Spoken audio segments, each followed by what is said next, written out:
Não perca o mais novo volume da coleção Astronomia e Astronáutica, intitulado A Mitologia e as Constelações.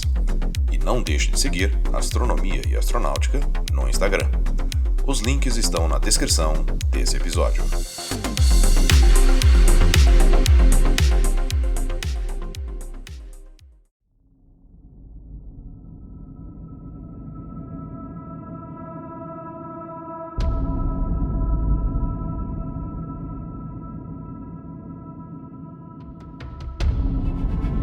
No episódio anterior, ouvimos que George Hale foi pedir à família mais rica da América que financiasse a construção do instrumento científico mais caro da história. Nesse episódio, veremos qual foi a resposta. Olá, eu sou Floresberto, apresentador do podcast Astronomia e Astronáutica, e vou levar você nessa viagem.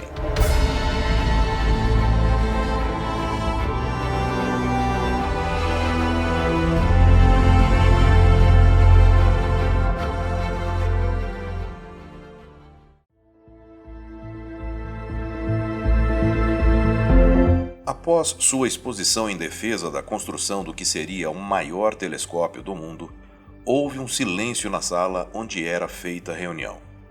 Em seguida, Wycliffe Rose, representante da Fundação Rockefeller, perguntou simplesmente qual telescópio seria preferível, o de 5 metros ou o de 7,5 metros. A partir desse momento, Rose mostrou-se tão entusiasmado com o projeto quanto seu autor. As dificuldades colocadas por Hale não fizeram Rose esmorecer. Ao contrário, Rose pertencia à classe de pioneiros que se sentem no seu elemento quando diante de obstáculos. Hale ficou encantado por ter encontrado um aliado daquela importância, mas aconselhou a construção do telescópio de 5 metros, pois a construção de um telescópio de 7,5 metros seria um salto muito grande em relação ao de 2,5 metros do telescópio de Monte Wilson. Rose não parecia se preocupar com o custo exorbitante do projeto. No entanto, apesar de estar tudo certo, muitos contratempos surgiram, não por questões financeiras, mas sim por questões pessoais para se definir quem administraria o futuro telescópio. A Fundação Rockefeller disse que só apoiaria o projeto se o proprietário do telescópio fosse a Universidade Caltech de Pasadena, na Califórnia. Além disso, insistiu que os astrônomos de Monte Wilson, bem como o Instituto Carnegie, assegurassem o funcionamento do futuro observatório. Hale não concordava com isso, mas viu que se não o fizesse, não conseguiria o acordo e aceitou. No entanto, pouco tempo depois, Hale recebeu um telegrama de Washington que anunciava que Rose e o presidente do Instituto Carnegie, John Marion, tiveram um sério desentendimento e o acordo foi desfeito. 3 dias mais tarde, em 29 de abril de 1928, George Hale foi para Nova York deprimido e angustiado, conversando por telefone ou pessoalmente com todos os membros do conselho da Fundação Rockefeller.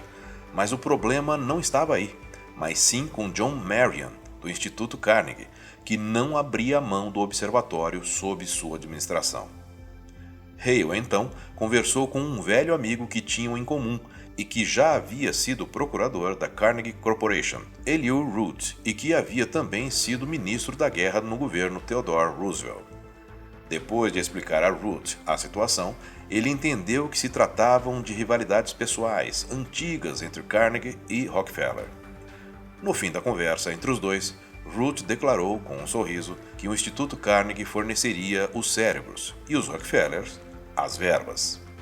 Após isso, Hale se reuniu em Nova York com Marion, achando que seria um encontro tenso, mas, como por encanto, a oposição de Marion desapareceu e a reunião correu de forma amistosa, com Marion mostrando grande interesse no projeto. Hale percebeu na hora o dedo de Root.